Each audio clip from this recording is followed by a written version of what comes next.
Got my new surge tank in. It's a DW 3.5 liter module. I got the new pumps in. These AM pumps drop right in. You can see it's quite a bit bigger actually. Like it's about a liter more, which is actually good. And we could use more fuel back there, why not? So yeah, I got the pumps in. Unfortunately, the documentation for this said this was 6 AN orb. It's actually 8, so I got to order different adapters, but I mean, whatever. Not that big of a deal, but I did get this all mounted up. But once I get these adapters in, get all this torque down, and I put that in, I'll do a clip showing the installation, but pretty much dropped right in. I just had to drill 2 new bolt holes, and then I had to just get way longer bolts and also get like some standoffs to use so that it would mount hard to the body. But yeah, this is gonna work no problem. It's a little bit longer too, so I'm gonna have to cut this back just a little bit, but again, not that big of an issue. Just a couple quick things to sort out. We'll get those new fittings, get that bolted in there, and hopefully get this fuel system up and running real soon. So let's get this done. We got the new surge tank installed. Really didn't do a whole bunch of video, but I was able to reuse I think these 2 holes, and I had to re-drill these 2. Tank's sitting decently level, got the pumps in. Had to make a new one of these over here. Got to get that covered up because this is a little bit longer this way, but this bolts in really well back here. It's the DW 3.5 liter. The other one was a 2.3 liter. So we got more space. Hopefully it's stronger. It should be a lot stronger, and hopefully it doesn't. Ooh, we got a little rubbing there. I'll have to keep an eye on that, but hopefully it stays nice and strong. I'll have to come back here, make sure nothing's rubbing, but yeah, all the lines are in. Pressure tested it, no leaks. So let's go take it for a drive and make sure these CVs are holding up and make sure pretty much everything's just still holding up. So let's get on the road. So yeah, I got the car driving after the surge tank swap. Everything's still really good up front, no issues. In the back, things are still looking really good.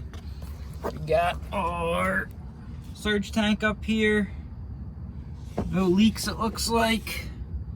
Fixed all that, no leaks. Our boots are doing pretty good. So got really good clearance and everything. We got no leaks from the axle seals. We got the axle seals the axle stubs aren't popping out anymore. So I don't know, things are looking pretty good back here. You can see around the black 3D printed part, it's a little tight, but we could always clearance that out some more, but it's looking really good. Everything's tight in the rear. I still got to do the final torque on the rear axle nuts, but I want to get 20, maybe not that many, but just maybe like 5 or 10 more miles on it. Make sure I don't got to pull it apart again. But yeah, just chilling in this parking lot. It's a real nice night, hanging out, messing around with the car. And man, I wish this car was clean, because this would be an awesome picture. I might just snap a couple anyway, even though it looks so dirty. But I love this car. I'm so glad it's driving, and it's been tough pushing these past couple weeks with these really annoying issues, but I'm gonna keep working through them. I got the whole fuel situation situated, CV boots, everything's looking up, guys. We're hopefully gonna get this thing running all-wheel drive real soon, and I can't wait. Ended up making a real quick clutch stop. Looks like this. It's basically just one of these like U-bolts with a piece of square tubing welded to the clamp for the U-bolt, and then I got a nut welded to here, and then another nut here, and basically threaded this in, and then sort of secured it down with this nut. The reason why I need a clutch stop is because this clutch, you can only go about 3/4. If you go past 3/4, it overextends it, and you actually can't get it into gear. So this is just going to make sure I'm just going down only the minimum needed to actually disengage the clutch and allow me to shift. And yeah, it's just annoying in traffic, like, because if you go too far, you can't get it in gear, and it's really hard to modulate it with your foot to not go too far. And once I start racing and flat foot shifting, that's not going to work. So we got this guy welded up, all bolted up. I'm going to bolt it onto the clutch pedal. It just bolts around like this. I'll get that bolted up, and we'll test it out and see how it works. I'm bench testing the solid state relay I bought to control the in-tank fuel pump to help with that pressure issue I was having. Just got this off Amazon. It's a TW Tade SSR 25DD It's for DC to DC control, and good for 25 amps. I presume that pump's probably gonna draw a max of ever 10 amps maybe. So definitely overrate it, which is good. And I'm testing the wiring right now. So basically we're gonna be switching the ground side of the load. So basically we're gonna wire 12 volt up to the fuel pump, and then the other lead's gonna go into this pin 2, and this pin 1 is gonna go to ground. And effectively when this is switching, it's just gonna be closing the connection on the ground side of the fuel pump to turn it on. We also need a power lead here on 3. So that's just the same 12 volt power supply. And then we have our 4, which is actually the pin that we're gonna ground and hook up to the PWM output of Mega Squirt to actually PWM the fuel pump. So this pin is actually 12 volts when it's not grounded. So therefore it's gonna work perfectly with the Mega Squirt 3 grounds because they are, you know, the Mega Squirt 3 outputs are mostly grounding outputs. So we can turn this on, crank it up to, I don't know, let's just go to 10 volts. And then now when we ground this lead, the relay should turn on. So you can see it turned on. We got our light, and we got our light here. And we're drawing 800 milliamps of current. So this all works. I know how to wire this up, so we can get this wired in the car pretty easily. We just need to run a new pin back to trigger the solid state relay, because we don't want to use the same fuel pump output because that's already back there, because that's controlling the other 2 400 liter per hour pumps. So let's get this wired up and we can get this fuel pressure issue sorted so we can do more fuel tuning. So I went ahead and did hook up that solid state relay. So I got it here, and this is just going to be PWMing the in-tank pup to keep surge pressures low. I have it hooked up to the old relay for the in-tank, so this will click on with the ignition and provide power to this. And then I ran a new wire to the ECU to actually PWM this to PWM the in-tank fuel pump.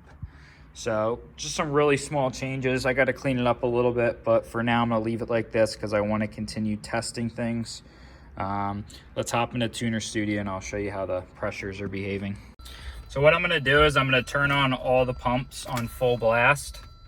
So first we'll turn on the big 400s.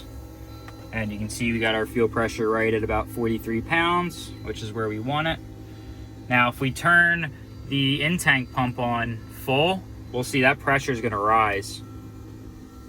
And you can kind of hear the note of the pumps change. You can see it's going up, up, up, up, 47. So now we're shooting way over our target by almost a full 14 pounds. Well, 10 pounds right now.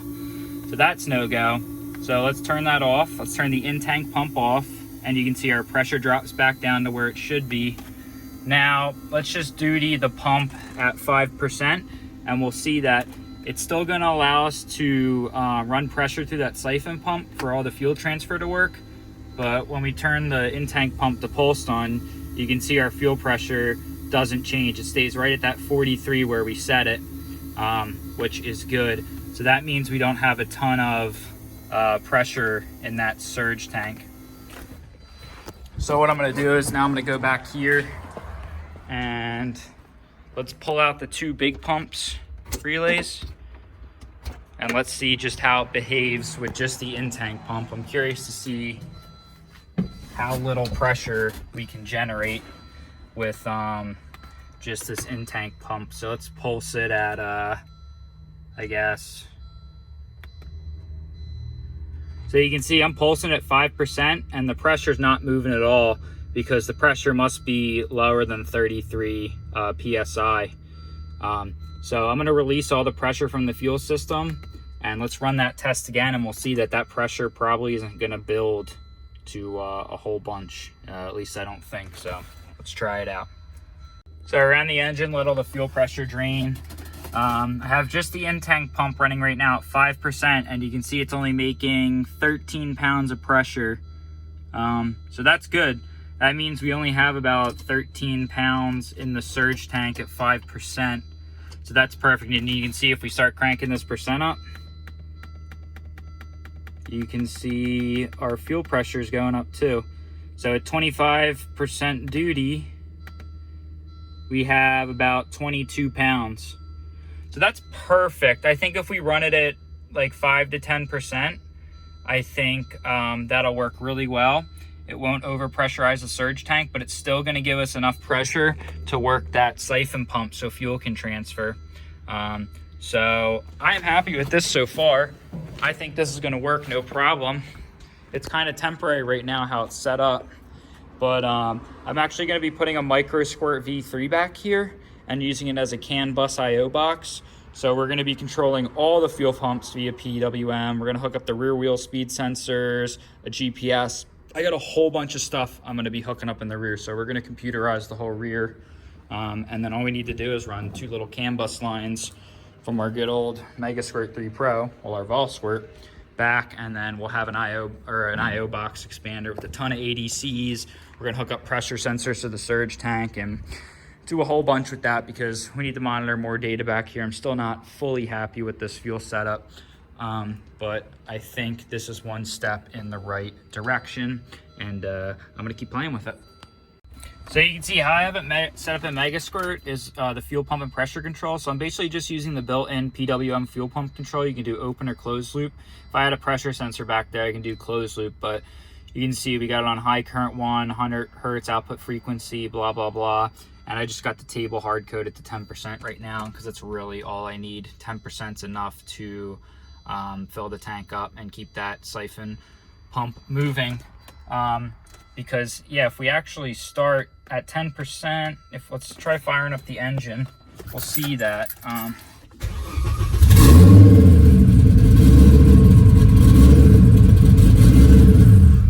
So you can see fuel pressure is only about 18 PSI with just the main tank pump on, so that's perfect. That's really good. Happy with that. Going to keep using this, testing it out, and yeah, everything's looking pretty good in here. We got 1 PSI of oil or angle gear pressure. It's about 120 F. We got our fuel pressure. Our oil pressure is doing real well. Pretty happy with how this is working. Going to play around with the PWM frequency because it's a little loud, the pump at lower duty cycles. But I think this solid state relay is only going to be able to take about 150 hertz. Not really sure, so let's play around with it for a little bit. It's running extraordinarily well. Just put about 30 miles on it. Our CVs are doing great. These aren't cracking, plenty of clearance. I softened the dampening a little bit, and I got to play with the bump stops and take maybe 1 or 2 levels off the bump stop so that it can compress a little bit more. It's like that far away from the control arm at ride height. That's all doing good. The axles aren't popping out anymore. I got an IR gun. I just want to see what the temp of the diff's looking like. About 90, about 140 on the rear diff after about 30 miles of driving, just cruising with no prop shaft. Good enough for me. Let's see, this is 100. Now this coupler really shouldn't be getting hot. That's probably just ambient radiating heat. Up at the front, I don't see a single leak. I don't see anything. I'm pretty sure there are 0 leaks up here. And if there are, they can't be big. Anyway, the angle gear is doing pretty good too. It's at about 130 to 140, which is exactly what it's showing. 143, which is exactly what it's showing in Tuner Studio. So my temp sensor is working pretty well. Still no excessive backlash, still nice and tight. Yeah, everything's looking really good. Pretty happy with how things are going, and hopefully I can get my GoPro out, throw it on the inside, and get a couple minutes of driving, and then we can wrap this video up and order that darn prop shaft because it is time to get this thing running all-wheel drive. Like, the time has come. I think it's pretty stable enough now to order the prop shaft, so I'm gonna go ahead and do that, and can't wait to get that thing installed.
yeah, just beat up the car a little bit, did a couple launches, giving it some throttle in first and second.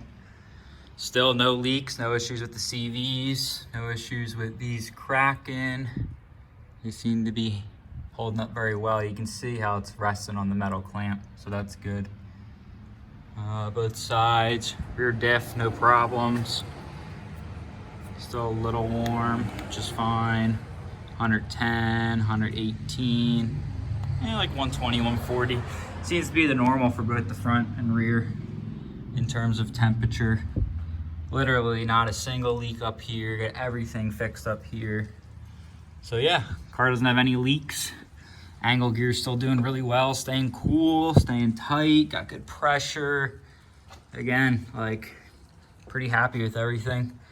So, ooh. Wonder if this exhaust, might have to do something about these being so close to the exhaust. Maybe put like a little metal shield here. You can see there's like some dust here. That might just be old. Anyway, we'll play around with that. But at this point, I'm ready for the prop shaft and to put the new tires on over there. I don't know if I showed these tires. I bought these a couple weeks ago, but I got 4 new 215, 4515 Federal 595 RSRRs. These are great little tires. They're like 90 bucks a pop. I got, now they're a little bit more than 90. It was 450 shipped for 4 of them off eBay, which is a great deal. I run these on the front. They work really good. But yeah, I'm really happy with everything. Again, I'm gonna do a one over of like every single nut and bolt on the rear and the front and the engine. Just make sure nothing loosened up, make sure I didn't forget anything. And then I'm gonna get that prop shaft ordered Monday, get those tires mounted, and hopefully next weekend or mid next week, we're running frickin' all-wheel drive, and we're gonna do some rolls with this thing. I'm gonna try launching it. I feel really comfortable with launching it. Now that I did some front-wheel drive test stuff and just kind of got familiar with the clutch. The clutch launch is awesome. I'll do more in-depth detail on the clutch maybe when we get it running all-wheel drive, but everything's looking really good in this car so far. Got a bunch of fuel tuning in. I just got to hook up the boost control so we don't overboost to 1,000,000 pounds. And then after that, we're doing pretty good.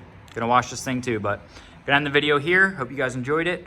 We are making progress and fixed all the annoying issues we were having.